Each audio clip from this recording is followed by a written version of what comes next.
A high schooler in Honolulu, Hawaii, leaves her house one day in 1977 and heads to the local shopping mall. Nobody hears from her again. Almost 50 years later, a senior citizen in a Salt Lake City, Utah nursing home is pulled from his room and asked questions about that fateful day.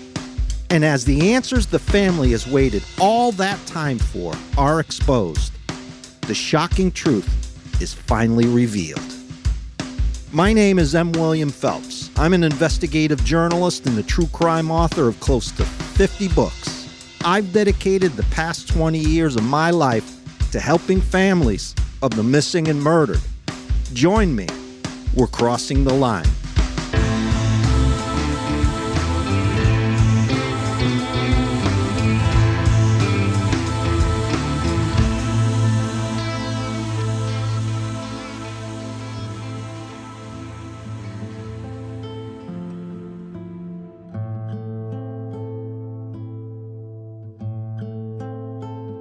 Aloha is pretty much a universal greeting.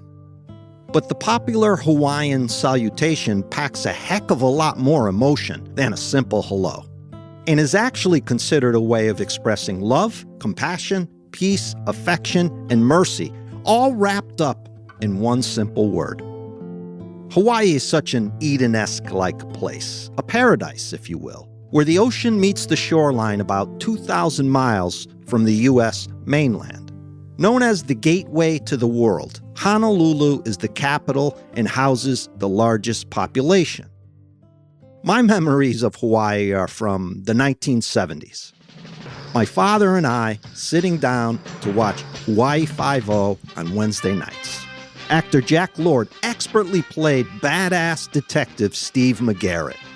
There was not a kid in school who did not utter the show's catchphrase at some point. Book 'em, Dano. McGarrett's calling card to his right-hand man, Danny Dano Williams, played by actor James MacArthur.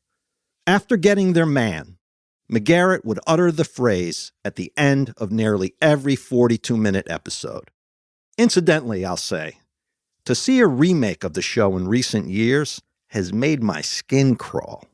I mean, are there no new ideas in Hollywood left?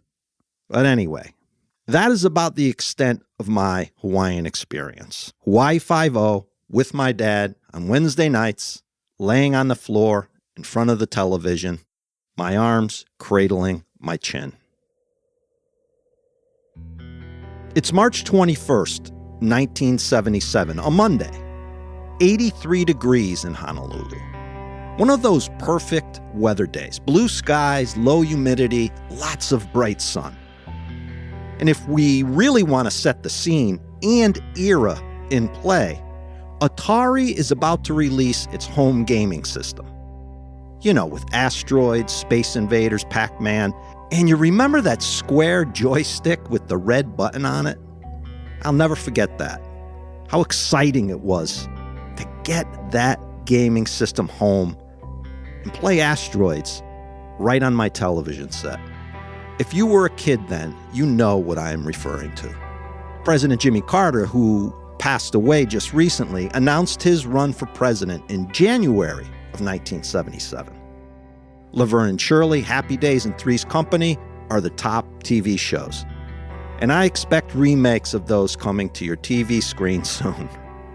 More seriously, the previous day, March 20th, 1977, 16-year-old Dawn Momohara, a well-liked popular student at McKinley High School in Honolulu, is at home. It's near noon. The phone rings. Dawn has a conversation with someone for a few minutes, hangs up the phone, and tells her mother this: "I'm heading out to the shopping center to meet some friends." Kind of a typical teenage thing to do. It's Sunday. Dawn says she is meeting up with a group of friends to hang out what is the Ala Moana Center. Both the center and McKinley High School are just a short walk from Dawn's Powell Lane home. Dawn has long, thick, dark black hair flowing far down past her shoulders. And when I say this, I mean this literally. A Colgate smile if you've ever seen one. She is in incredibly great shape, like a competitive runner, per se. Her classmates love Dawn, and she keeps a large group of friends. They listen to music, talk about boys, doodle on their brown paper grocery bag book covers. Remember doing that? Cutting up a grocery bag to cover your textbooks? Dawn and her core group of friends are certainly enjoying all the great things going to school and living in Hawaii offers. She has no trouble attracting the boys, many of whom seem to gravitate toward Dawn's outwardly cheerful personality. If you were friends with Dawn, you knew it because she had no trouble letting you know. McKinley High School, where Dawn is a sophomore, has a bit of a dark past.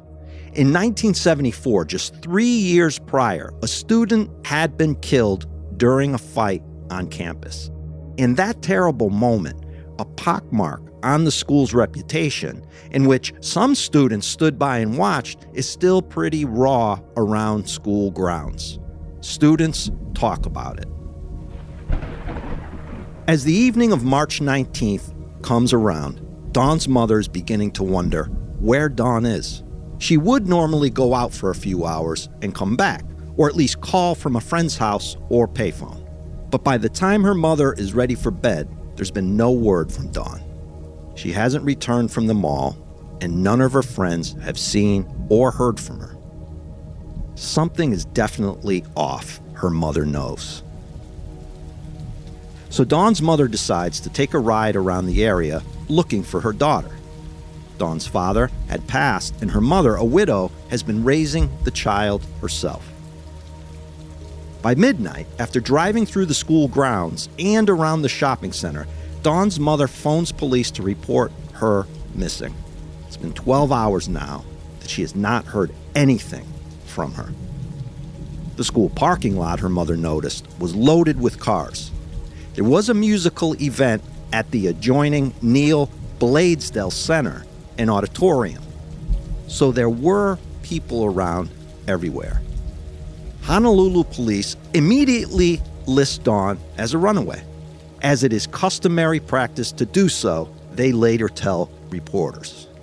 She's 16 years old. It's not been gone 24 hours yet. There's no need to be overly concerned. And anyone listening to the show regularly knows how I feel about that instant runaway judgment. Every minute counts in missing person cases. And if you're wrong and the young person has run away, what have you actually lost? What the hell is the big deal? Is it not better to err on the side of caution and consider the idea that the child did not take off on her own? When the next morning comes and there is still no word from Dawn, the feeling grows from general concern to now something needs to be done. Meanwhile, early that morning, March 21st, near 7:30 a.m., the Honolulu Police Department take a call and head straight out to McKinley High School. The first people in the building that morning had come across a gruesome scene inside the school on the second floor, the English building, right there in plain sight, in the middle of the corridor. On March 21st, 1977, shortly after 7:30 a.m., HPD officers responded to McKinley High School on a report of a possible homicide. The arriving officers found a 16-year-old female victim, later identified as Dawn Momohara, lying on her back, partially clothed. It appeared that she had been sexually assaulted, and she was pronounced dead at the scene. Several personal items were recovered at the scene, including her purse, slipper, shorts, and other evidence. An orange cloth was tightly wrapped around her neck. Homicide detectives learned that Dawn was a sophomore at McKinley High School. The morning before she was killed, Dawn had received a call from an unknown male. Later in the day, she told her mother that she was going to Ala Moana Shopping Center with some friends. That was the last time that Dawn's mother saw or heard from her daughter. Honolulu Police Lieutenant Dina Thomas sketches the scene fairly frank there. Dawn has been murdered in an extremely violent and almost ritualistic fashion. The school is obviously closed. Students are told to hang around. Investigators will have questions. CCTV can be ruled out because it's 1977. Still, with that concert the previous night, somebody had to see something. And law enforcement knows by now that Dawn took a call from someone, presumably a friend, at noon the previous day, but never said who it was before she left the house to meet up with friends at the mall. As they begin investigating and Dawn's body is taken in for autopsy, it's clear the motive in Dawn's murder has a sexual element to it. And the immediate theory, which I think is quite obvious, is that it had to be someone Dawn knew. Otherwise, why would her killer bring her into the school? Seems like an odd place for a random killer to lure a victim or even force a victim into. The exact place where she'd be found as soon as the school day starts. Which begs the question, did her killer want Dawn to be found? The case seems like it has all the components available to solve fairly quickly. Dawn left her house in the daytime after a call. She walked just down the road. She was supposed to meet up with friends. Yet none of those leads go anywhere. It appears Dawn never made it to the mall. Stick with me on this one because it's going to become a complicated investigation, sending investigators about 2,500 miles east of Honolulu into, of all places, Utah, some 45 years later. I'll be right back after a short break.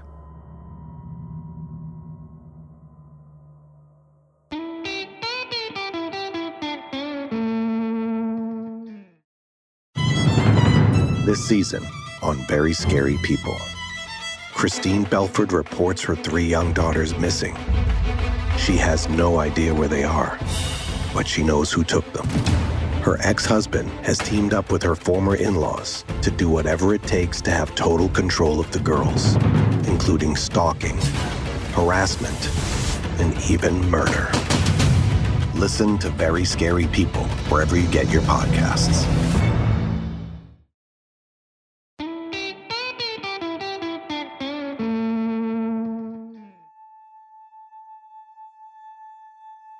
The best investigators can come up with in those days after finding Dawn's body are 2 witnesses claiming to have seen a man in his car near the school building where she had been found. The dude in the car was kind of trolling around slowly, and the scene had a creepy feel to it. The witnesses get with a sketch artist, and a composite of the car and the dude are put out. The person of interest they are looking for looks to be maybe 18 to 25 years old. Long, straight, dark hair. A boyish face with similar features to what could be dozens and dozens of students and locals. He looks like everybody. The car, on the other hand, definitely appears to be a 1974 or 1975 Pontiac Le Mans, maroon in color with a white vinyl top. Both witnesses agree to that. So that is something to go on. Find that car, see where it leads. Could mean absolutely nothing. But during a crime-solving era, when the tools you have are limited to gumshoe police work, fingerprinting, blood typing, and trace evidence comparison, you latch onto anything you can and take it as far as you can. We might tend to think about cold cases within today's mindset. But resources were limited. Investigators then relied on instinct, sources, and people talking. Cases could peter out quickly as investigators simply ran out of leads. The coroner comes back with the cause of death being strangulation, which most everyone already knew, considering the crime scene. What's interesting to investigators is how Dawn's killer strangled her. By placing an orange cloth around her neck. That's not typical in these types of cases. It's a unique aspect of the crime scene. Not necessarily a signature of any type, but then again, not your typical means to commit a homicide of this nature either. The other important discovery during the autopsy is the presence of sperm. Then again, unless they had donors in 1977, the phenotyping or organic compounds of that sperm won't mean much. Still, the fact that her killer left behind DNA is what will ultimately solve the case. They also found, I should mention here, scrapings underneath Dawn's fingernails, which would also become important many decades later. As part of this investigation, detectives interviewed numerous friends, family, and acquaintances of Dawn. One witness reported that on the night before Dawn died, between 9 and 10 p.m., he and his girlfriend drove through McKinley High School campus and observed a car and a male near the English building. The car was parked on the grass, and a male was observed walking out from the ground floor steps. The witness circled his car back around, but the male and the car had already left. The witnesses at that time described the male as an Asian male, approximately 18 to 22 years old, between 5'5" and 5'7" tall, approximately 140 to 150 pounds, with a light tan complexion, with dark wavy shoulder-length hair that was combed back. He was wearing a plain light blue pullover-type collared short-sleeve shirt and a dark-colored long pants with an unknown type of foot. So there you have Honolulu Police Lieutenant Dina Thomes in 2024 talking about those witnesses I mentioned just a minute ago, giving us a bit more detail about this alleged sighting of a man driving around during the time Dawn would have been near or at the school. But those sketches of the car and suspect yield no results back in the day. Nobody recognizes the vehicle or the young male. So investigators begin the long, tedious process of bringing in local criminals and students and questioning them. Two brothers are soon asked to come in, and they willingly sit down for separate interviews. William and Gideon Castro are not much older than Dawn and had both graduated from McKinley High School in the previous years leading up to Dawn's murder. Gideon actually knew Dawn from school. "Geez," Gideon tells police, "I met her first at a school dance last year. The last time I saw and spoke to Dawn was in February this year at the McKinley Carnival." "What'd you talk about?" investigators want to know. "We spoke for about 15 minutes, he says. I told her I had joined the U.S. Army Reserve and had just returned to Honolulu." Gideon further says he and Dawn spoke once in a while on the telephone, but that was about it. William Castro, his brother, doesn't have much more to say beyond, "I met Dawn through my brother at the school dance." He says he really didn't know her. He had just met her a few times. "You ever date her?" they ask. "No," William responds. "When did you last see her?" "I live nearby to her. About 3 days before she died, I saw her walk past the house." "Did you talk to her?" Yeah, I did," Williams says, "for about 5 minutes. I even asked her if she wanted to ride to school, but she said no." In further speaking to William, he tells investigators that he was at the school on March 21st, hanging out with a friend, and they had heard that a girl died in one of the buildings. And that's about all he knows. William and Gideon leave the Honolulu Police Department and never hear from investigators again. In fact, investigators don't see any relevance in what the boys had to say to their case. Like so many boys and men they brought in and questioned, none of it goes anywhere. Despite following up on numerous leads and interviewing multiple individuals, investigators were unable to identify a suspect at that time. Let's fast forward 42 years to March 2019, when the Homicide Cold Case Detective submitted a request to the HPD Scientific Identifications Section's Forensic Biology Unit to process several items of evidence that was recovered from the murder scene, to include a blue shorts and an underwear that belonged to Dawn. As you just heard in that clip, the case, in fact, remained stagnant and ice-freaking cold for 42 more years. That's almost a lifetime. Makes you wonder how many other unsolved cases from the 70s and 80s, even maybe the 50s and 60s, are sitting in a box inside an evidence room, just waiting to be submitted today into the various DNA systems we now have, and could be solved. By no fault of investigators or even departments, it comes down to a matter of priority, tenacity, a cold case investigator picking up the box and opening it, and then the money and resources being available to make the submission. So from the sperm they had originally found during the autopsy, in 2019, Honolulu police is able to build a DNA profile of a then unknown suspect. And this is not as simple as it sounds, I think I need to point out. You have to first separate or isolate the sperm cells from any other cells, including the victims, which is called differential extraction. You have to do this before you can begin to build that bar graph we are all familiar with, those genetic markers called STRs, or short tandem repeats. If any part of this process is the least bit compromised or contaminated, forget it. You might be able to build a profile, but then try to bring that into a courtroom and prosecute the scumbag. So this process takes HPD another 4 years, bringing us up to September 2023. And when they get the results back, it kind of surprises everyone that HPD actually had their suspect in their sights from almost the first day they began the investigation. I'll get into that next. Be right back. I need a favor. Please spread word about our show on social media and word of mouth, of course.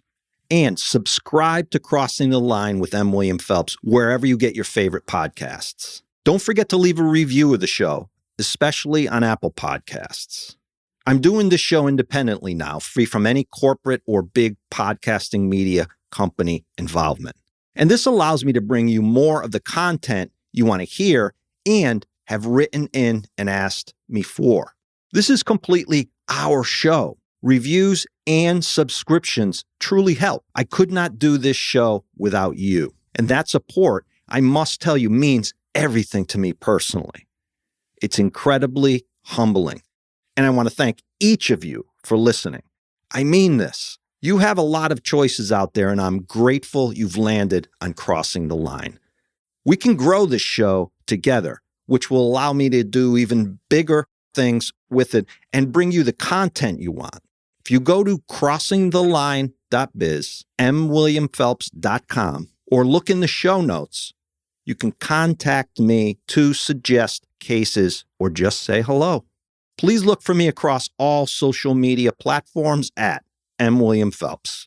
That's the @ symbol in my name, M. William Phelps.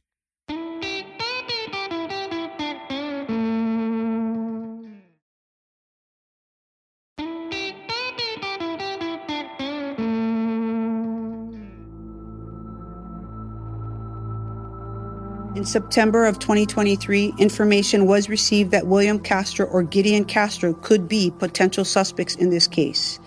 Further research and investigation revealed that William resided in Chicago, Illinois. In November of 2023, Homicide Strategic Enforcement Detail detectives traveled to Chicago area. So they head out to Chicago and follow William Castro around to hopefully and stealthily grab something which has his DNA on it. William Castro has no idea that after 40 plus years, Honolulu police are following him, looking to see if his DNA can be connected to a homicide in 1977 back in Honolulu. And I love that they do this type of investigating because, let's face it, if William has not done anything, he will never hear from the police and never even know he is a suspect. He carries on with life, as it were, and no harm is done. If the sample comes back a hit, well, William will have some explaining to do. They are unable to get a sample from William, but they do latch on to one of his children, follow him around, and grab a sample without the kid knowing. That sample is given to the DNA specialist back in Hawaii. Excitement builds. They are pretty certain they got their guy. But after testing it, no match. William Castro is excluded as a donor in the DNA obtained from Dawn's crime scene. He's not their guy. They then find out that Gideon Castro, William's brother, is living in Utah. He's now 66 years old and confined to a convalescent home in Mill Creek, just south of Salt Lake City in between Murray and Sugar House. I've actually been to Mill Creek, and it's a gorgeous area, very suburban, some of it rural, tucked there in the valley with massive mountain ranges east and west. Again, instead of going after Gideon's DNA, they focus first on his son. And working with the local FBI, Honolulu Police Department investigators grab a sample from the son without his knowledge. To make certain they have the right man, they then go inside the convalescent home and grab a sample from Gideon. And look, I don't have this from a report. It's only my speculation and hope, actually. But I picture an FBI agent dressed as an orderly walking into Gideon's room and getting him to drink from a straw. That's all you'd need. Few sips and his DNA is on that straw. However which way they got that sample, it is then compared to the DNA profile they have of Dawn's killer. And, as they say in England, my friends, Bob's your uncle. They definitely have their man. It's an identical match. Gideon Castro, the dude who knew Dawn and said he'd met her at the school dance in 1976, whom they had questioned basically on day one of the investigation, brutally raped and murdered Dawn there in the same hallways they had once walked together as classmates. Can you imagine this scene? It's January 21st, 2025. The feds, local police, and Honolulu investigators heading into a nursing home, serving this dude who thought he'd gotten away with murder and rape all this time is handed a warrant for his arrest almost 5 decades after he committed the crime. It's almost like a Hollywood ending. He's there watching The Price is Freaking Right in his adult diaper, applesauce drooling from his filthy mouth, and the last possible people in the world he'd ever expect to see walk into his room. And they explain that he will be returning to Hawaii, not for an extended all-paid vacation, like perhaps Drew Carey is giving out to a contestant on the television show, but a freaking jail cell with his name on it. Justice never sleeps. That is for damn sure in this case. Sheriff Rosie Rivera and the Salt Lake County Sheriff's Office issue a statement to ABC News 4 about the arrest, saying in part, Honolulu PD should be commended for solving this cold case and finding justice for the victim and her family. That's an understatement. These determined, tenacious, and dedicated cops never gave up. Gideon Castro is waiting to be extradited as we speak back to the main island to be arraigned and charged, where he will be allowed to make his plea. If he's smart, he'll not drag everyone through the system and take this to trial, because they have the scientific goods on this piece of shit.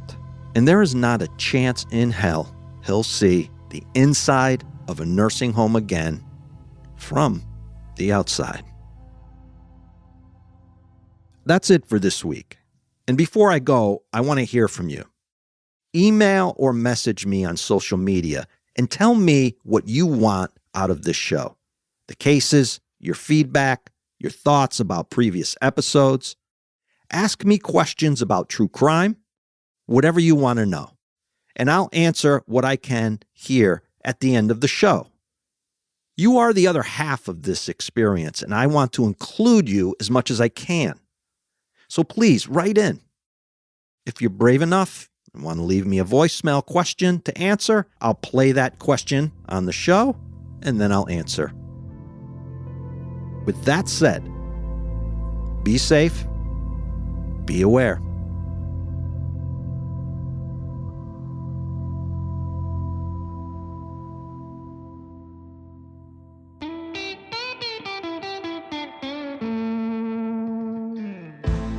Sources for this episode include DNA analysis leads to murder charge in 1977 killing of Hawaii teenager by Anna Betts, The Guardian, January 27, 2025. Man arrested at Utah nursing home decades after Hawaii murder by Nicole Nepanua and Trevor Myers, ABC News 4, January 21st, 2025.